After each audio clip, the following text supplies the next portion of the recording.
بسم الله الرحمن الرحیم. قدرمنو کتونکو د پښتونخوا په ستورو کې یو وار بیا ستاسو په خدمت کې حاضر یم.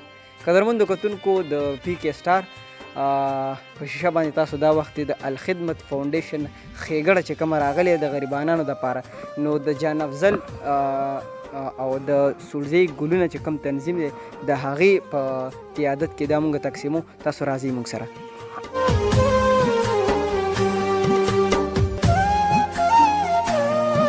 قدرمنو کتونکو د الخدمت فاونډیشن چې کومه ښېګړه وه، کوم مرسته وه، هغه مونږ د حاجي جان افضل صاحب او د تنظیم چې د سولزی کوم ګلونه تنظیم دی د هغې په مرسته باندې مونږ دې حقدارو ته راورسوله. مونږ د هغې چې نوره کومه ښېګړه ده هغه به نور حقدارو ته رسو. تاسو راځئ مونږ سره.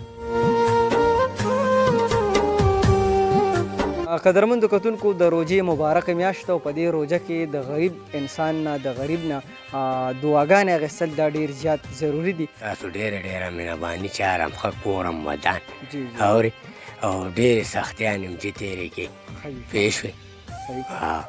قدرمنو کتونکو د الخدمت فاونډیشن همدغه مرستې هم د دې غریبانانو سره وی مونږ نور راشن هم تقسیمو د الخدمت فاونډیشن چې کوم رالیږلی دی. نو تاسو راځئ مونږ سره.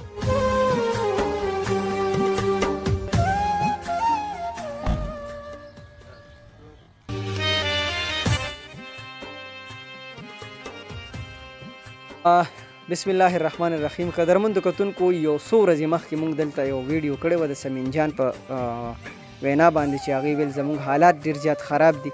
نو د هغې په مرسته باندې بیا موږ دلته رالو او د هغې نه موږ ویډیو وکړه. نو دغه اواز الخدمت فاونډیشن واورېدو او هغوی دې سره مرسته کړې ده.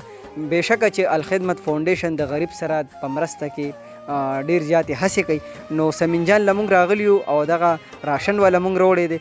زمونږ مقصد ویډیو جوړول نه دي، خو د الخدمت فاونډیشن چې کومه راشن دی هغې دې ته رارسول او بیا هغې ته دغه ویډیو ښودل چې ستاسو راشن مونږ مستحق ته ورسولو. نو سمین جانه ته به دې باره کې څه وایې؟ جی په زه خو دا وایم چې د دې زه ډېره زیاته شکریا ادا کوم چې زما غریب سره یې مرسته وکړله. مونږ را یاد شو، پوه شوې که نه، مونږ یې وکتو، مونږ یې ولیدو. بس زه د ډېره شکریا ادا کوم، پوه شوې که نه، چې روژه ده او روژه کې په مونږ ډېره خیال وکړو. او په دعاګانو کې هر